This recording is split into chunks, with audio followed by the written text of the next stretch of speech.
Hi friends, எல்லோரும் எப்படி இருக்கீங்க? இன்றைக்கி நம்ம என்ன பார்க்க போகிறோம்னா கிணத்துல இருக்கிற மீனுங்க. பாருங்கள், ஒரு 5 வருஷத்துக்கு முன்னாடி நாங்கள் 5 பேராக வாங்கி விட்டோம் கப்பீஸ் மீன். இப்போ எவ்வளோ ஆயிருக்கு சொல்லிட்டு நம்ம பார்க்க போகிறோம். மீனை பிடிக்கிறது நம்ம பார்ப்போமா? ஓகே, வெயிட் பண்ணுங்கள். பாருங்கள் ஃப்ரெண்ட்ஸ், நான் மீன் பிடிச்சி காட்டுறோன்னு சொல்லிட்டு சொன்னேன்ல, அதுக்கு நம்ம என்ன போட்டிருக்கோம்னா ஒயிட் ரைஸு, சாதம் மட்டும் மீனை பிடிக்கிறதுக்காக. பாருங்கள், பாட்டிலில் போட்டிருக்கோம். பாருங்கள் இப்போ எப்படி பிடிப்போம்னு சொல்லிட்டு உங்களுக்கு காட்டுறோம். பாருங்கள் ஃப்ரெண்ட்ஸ், இப்போது இதை ரெடி பண்ணியாச்சு. இது பேர் வாட்டர் பாட்டில் ட்ராப்பு. இதில் தான் நம்ம மீன் பிடிச்சி காட்ட போகிறோம். ஒன்ஸ் இது உள்ளே பாருங்கள், மீன் இது உள்ளே போயிடுச்சுன்னா திருப்பி வெளில வரத்துக்கு சான்ஸே இல்லை. ஸோ அதனால் வாட்டர் பாட்டில் ட்ராப் போட்டு நம்ம மீனை பிடிக்க போகிறோம். வாங்க பார்ப்போம். பாருங்கள் ஃப்ரெண்ட்ஸ், இப்போ நம்ம சாதம் போட்டிருக்கோம்ல, கொஞ்சமாக தண்ணி பிடிச்சிருக்கோம். பாருங்கள், இதை நம்ம அப்படியே கிணத்துல விட போகிறோம்.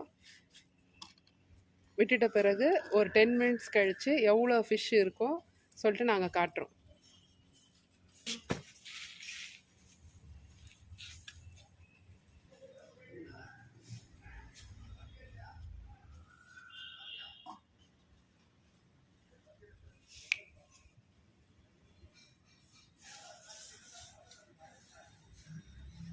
பாருங்கள், உள்ளே விட போகிறோம்.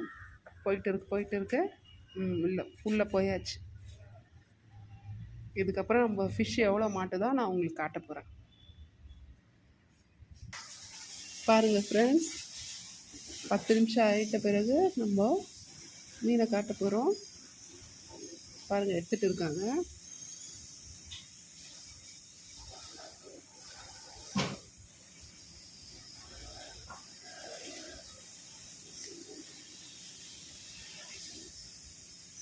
எவ்வளோ மீன் இருக்குது பார்ப்போமா?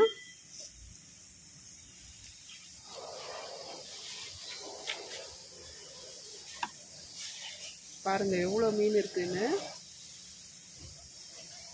நம்ம ஒரு பக்கெட்டில் ட்ரான்ஸ்ஃபர் பண்ணி காட்டலாம். பாருங்கள் ஃப்ரெண்ட்ஸ், எவ்வளோ மீன் இருக்குது சொல்லிட்டு நம்ம பக்கெட்டில் போட்டு காட்ட போகிறோம். பாருங்கள்,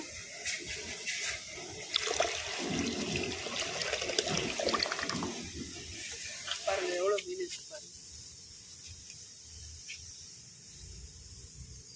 பாருங்கள், எல்லாமே குட்டி குட்டி கலர் ஃபிஷ் தான். பாருங்கள், நம்ம ஒன்றுமே போடல, நீங்களே பார்த்தீங்கல்ல. ஒயிட் ரைஸ் மட்டும் கொஞ்சமாக எடுத்து போட்டோம். அதுக்கப்புறம் பாருங்கள் எவ்வளோ மீன் மாட்டிருக்குன்னு சொல்லிட்டு 10 மினிட்ஸில் பார்த்தீங்களா? ஓகே ஃப்ரெண்ட்ஸ், பாய் ஃப்ரெண்ட்ஸ், நாளைக்கு இன்னொரு வீடியோவில் பார்ப்போம்.